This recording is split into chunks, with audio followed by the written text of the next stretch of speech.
Desa Pandansari, sebuah desa kecil di tepi hutan, memiliki banyak cerita mistis yang beredar di kalangan warganya. Salah satu cerita yang paling terkenal adalah tentang Ita, seorang wanita pemilik warung dan toko yang konon memiliki ilmu pelet yang sangat ampuh. Tak terhitung banyaknya pria yang terjerat oleh pesona Ita, dan salah satu korban terbarunya adalah Madun, seorang pria muda yang sudah beristri. Madun adalah seorang pria muda yang berwajah tampan, bekerja sebagai pegawai di kantor pemerintahan desa. Ia memiliki seorang istri bernama Ningsih yang cantik dan setia. Mereka baru menikah setahun yang lalu dan tinggal di sebuah rumah kecil di pinggiran desa. Hidup mereka sederhana namun bahagia. Suatu hari, Madun yang sedang bertugas di luar kantor, memutuskan untuk mampir ke warung Ita untuk membeli rokok dan minuman dingin. Warung Ita terkenal dengan kesederhanaannya namun selalu ramai pengunjung, terutama pria-pria desa yang sering menghabiskan waktu di sana. Saat Madun masuk ke dalam warung, ia disambut oleh Ita yang sedang duduk di belakang meja kasir. Ita adalah seorang wanita berusia 30-an, dengan wajah yang cantik dan tubuh yang masih terjaga keindahannya meskipun sudah memiliki 3 anak. Ada sesuatu yang misterius dari tatapan matanya yang membuat hati Madun berdebar. "Selamat siang, Mas Madun. Ada yang bisa saya bantu?" sapa Ita dengan senyum yang begitu menawan. Madun merasa jantungnya berdegup kencang. "Siang, Mbak Ita. Saya mau beli rokok dan minuman dingin."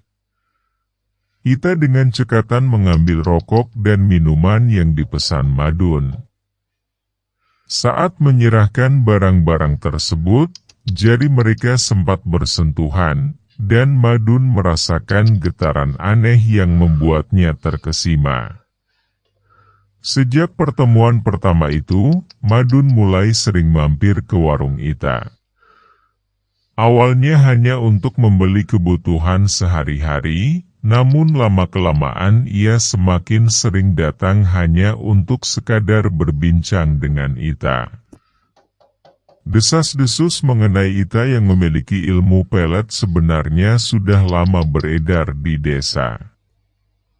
Banyak pria yang bercerita bahwa setelah bertemu Ita, mereka tidak bisa berhenti memikirkannya dan rela melakukan apa saja untuk menyenangkannya. Ita sendiri adalah wanita yang cerdas dan pandai memanfaatkan situasi. Ia tahu betul bagaimana cara memperdaya pria-pria yang mendekatinya. Dengan penampilan yang selalu menarik dan senyuman yang menggoda, Ita mampu membuat banyak pria jatuh hati padanya. Namun, yang tidak diketahui oleh banyak orang adalah bahwa Ita menggunakan ilmu pelet yang diwariskan oleh nenek moyangnya. Setiap kali ada pria yang datang ke warungnya, Ita akan membubuhi makanan atau minuman yang dipesan dengan ramuan khusus yang sudah dicampur dengan mantera-mantera pelet. Madun, yang tidak mengetahui hal ini, semakin lama semakin terjerat oleh pesona Ita. Setiap kali ia datang ke warung, Ita selalu menyajikan minuman yang sudah diberi ramuan pelet. Madun yang awalnya hanya tertarik secara fisik, lama-kelamaan mulai tergila-gila pada Ita. Madun yang semakin terpesona dengan Ita, mulai mengabaikan istrinya, Ningsih. Ia sering pulang larut malam dengan alasan pekerjaan, Padahal sebenarnya ia menghabiskan waktu di warung Ita. Ita yang sudah mengetahui bahwa Madun telah terjerat oleh peletnya, semakin berani menunjukkan perhatian dan kasih sayang kepada Madun. Suatu malam, setelah warung tutup, Ita mengajak Madun ke toko yang berada di belakang warung. Mereka mengobrol hingga larut malam, dan dalam suasana yang intim itu, Ita mulai merayu Madun. "Madun, kamu tahu kan kalau aku sebenarnya sudah lama suka sama kamu?" ucap Ita dengan suara lembut sambil mendekatkan wajahnya ke wajah Madun. Madun yang sudah terbuai oleh pelet, hanya bisa mengangguk. "Aku juga suka sama Mbak Ita," jawabnya dengan suara bergetar. Tanpa berpikir panjang, Ita langsung mencium Madun. Malam itu, mereka menghabiskan waktu bersama di toko, melakukan hubungan terlarang yang seharusnya tidak mereka lakukan. Ita semakin sering mengirimkan foto-foto kemesraan mereka berdua kepada Ningsih lewat chat media sosial, tanpa rasa takut atau bersalah. Ningsih yang awalnya tidak menaruh curiga, mulai merasa ada yang aneh dengan perilaku suaminya. Madun yang dulu selalu perhatian dan penuh kasih sayang, kini sering pulang larut malam dan terlihat acuh tak acuh.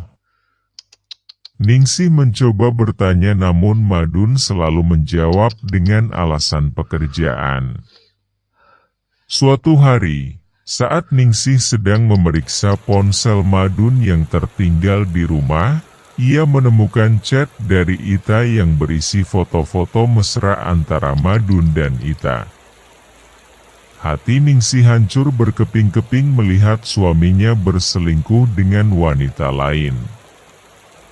Tanpa berpikir panjang, Ningsih langsung mengemas barang-barangnya dan memutuskan untuk pulang ke rumah orang tuanya. Ia meninggalkan surat untuk Madun, memberitahukan bahwa ia sudah tahu tentang perselingkuhan itu dan tidak ingin lagi melanjutkan rumah tangga mereka. Madun yang pulang ke rumah dan menemukan surat dari Ningsih, merasa sangat terpukul. Ia mencoba menghubungi Ningsih namun tidak mendapat jawaban.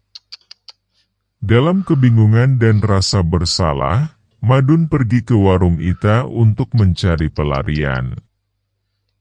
Ita yang sudah mengetahui bahwa Ningsih meninggalkan Madun, justru merasa senang. Ia semakin mendekatkan diri pada Madun dan memanfaatkan situasi untuk mendapatkan lebih banyak uang dari Madun. Ita selalu meminta Madun untuk membelikannya barang-barang mewah dengan alasan untuk mempererat hubungan mereka. Madun yang sudah tergila-gila pada Ita, rela melakukan apa saja. Ia mulai menguras tabungan dan berhutang demi memenuhi permintaan Ita. Madun tidak menyadari bahwa dirinya sudah menjadi korban ilmu pelet Ita yang semakin memperbudaknya. Seiring berjalannya waktu, kondisi keuangan Madun semakin memburuk. Ia sering absen dari pekerjaan dan mulai kehilangan fokus. Teman-teman dan keluarga Madun yang menyadari perubahan drastis pada dirinya, mencoba memberi nasihat namun Madun tidak menggubris. Hingga suatu hari, seorang teman Madun yang bernama Rudi, memberanikan diri untuk berbicara terus terang. "Madun, kamu harus sadar. Ita itu sudah merusak hidupmu. Dia menggunakan ilmu pelet untuk memanfaatkanmu. Kamu harus keluar dari pengaruhnya sebelum semuanya terlambat." Awalnya Madun tidak percaya, Namun setelah Rudi menunjukkan beberapa bukti dan cerita dari korban-korban Ita sebelumnya, Madun mulai tersadar. Ia merasa marah, kecewa, dan sangat menyesal telah mengabaikan istrinya dan kehidupannya yang damai demi seorang wanita yang hanya memanfaatkannya. Madun yang sudah menyadari kesalahannya, bertekad untuk keluar dari pengaruh pelet Ita. Ia mulai mencari bantuan dari seorang dukun desa yang dikenal mampu menangkal ilmu hitam. Dukun tersebut memberikan Madun beberapa ramuan dan mantera untuk membersihkan dirinya dari pengaruh pelet. Perjuangan Madun untuk melawan pengaruh pelet tidaklah mudah.